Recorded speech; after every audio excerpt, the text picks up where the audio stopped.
Can God help us overcome huge adversaries? Who has conquered the world? How important is faith in conquering? Let's look at Joshua 10. What did 5 kings of the land plot to do against Israel at Gibeon? King Adoni-Zedek of Jerusalem eventually heard how Joshua had conquered Ai, utterly destroying it, doing to Ai and its king the same thing that he'd done to Jericho and its king. And now the inhabitants of Gibeon had made peace with Israel and were now living among them. So they were terrified, since Gibeon was a large city, comparable to one of the royal cities, was larger than Ai, and all of its men had been warriors. So King Adoni-Zedek of Jerusalem sent word to King Hoam of Hebron, King Piram of Jarmuth, King Japhia of Lachish, and King Debir of Eglon. He told them, "Come over and help me, and let's attack Gibeon," because it made a peace treaty with Joshua and the Israelis.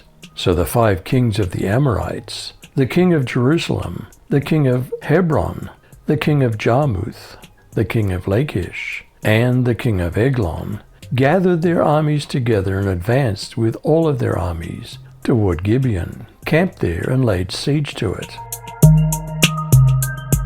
How did God bless Israel against their enemies?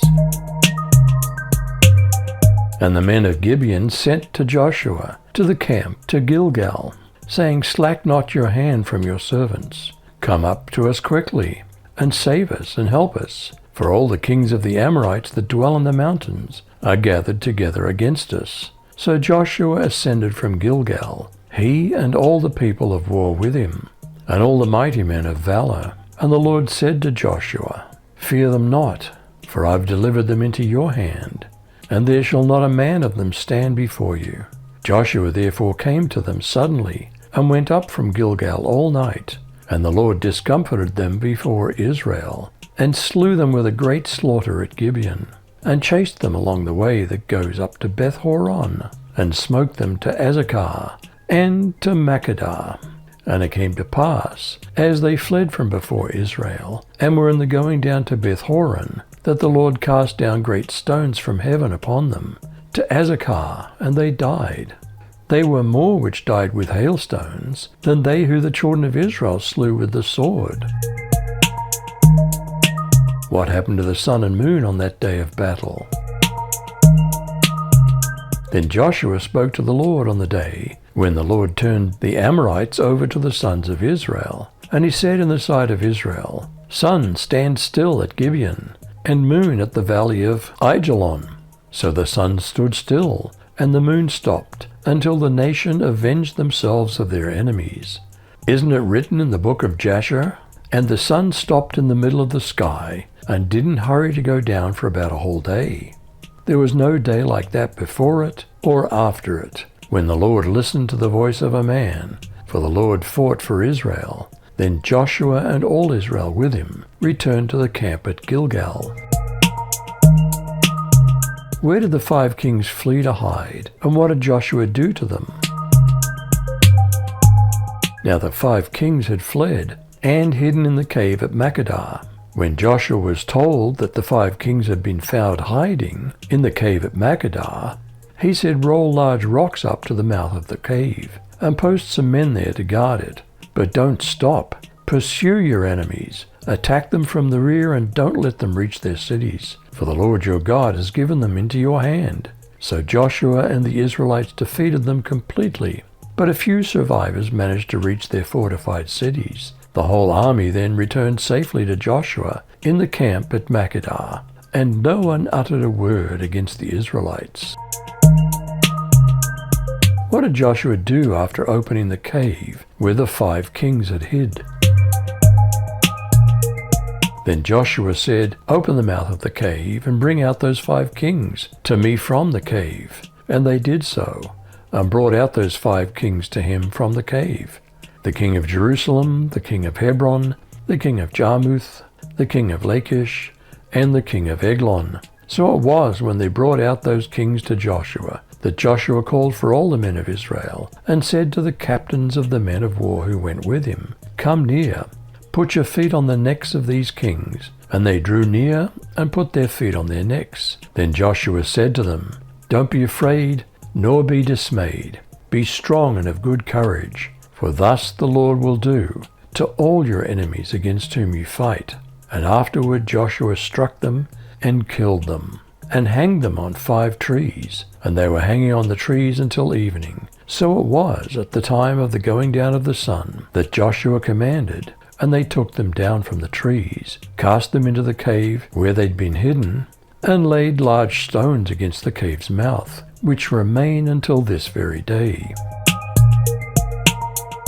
What did Joshua do to the towns of Makkedah, Libnah, Lachish, and Eglon? That same day Joshua captured and destroyed the town of Makkedah. He killed everyone in it, including the king, leaving no survivors. He destroyed them all, and he killed the king of Makkedah, as he had killed the king of Jericho. Then Joshua and the Israelites went to Libnah and attacked it. There too the Lord gave them the town and its king. He killed everyone in it, leaving no survivors. Then Joshua killed the king of Libnah, as he had killed the king of Jericho. From Libnah, Joshua and the Israelites went to Lachish and attacked it. Here again the Lord gave them Lachish. Joshua took it on the second day and killed everyone in it, just as he'd done at Libnah. During the attack on Lachish, King Horam of Gezer arrived with his army to help defend the town.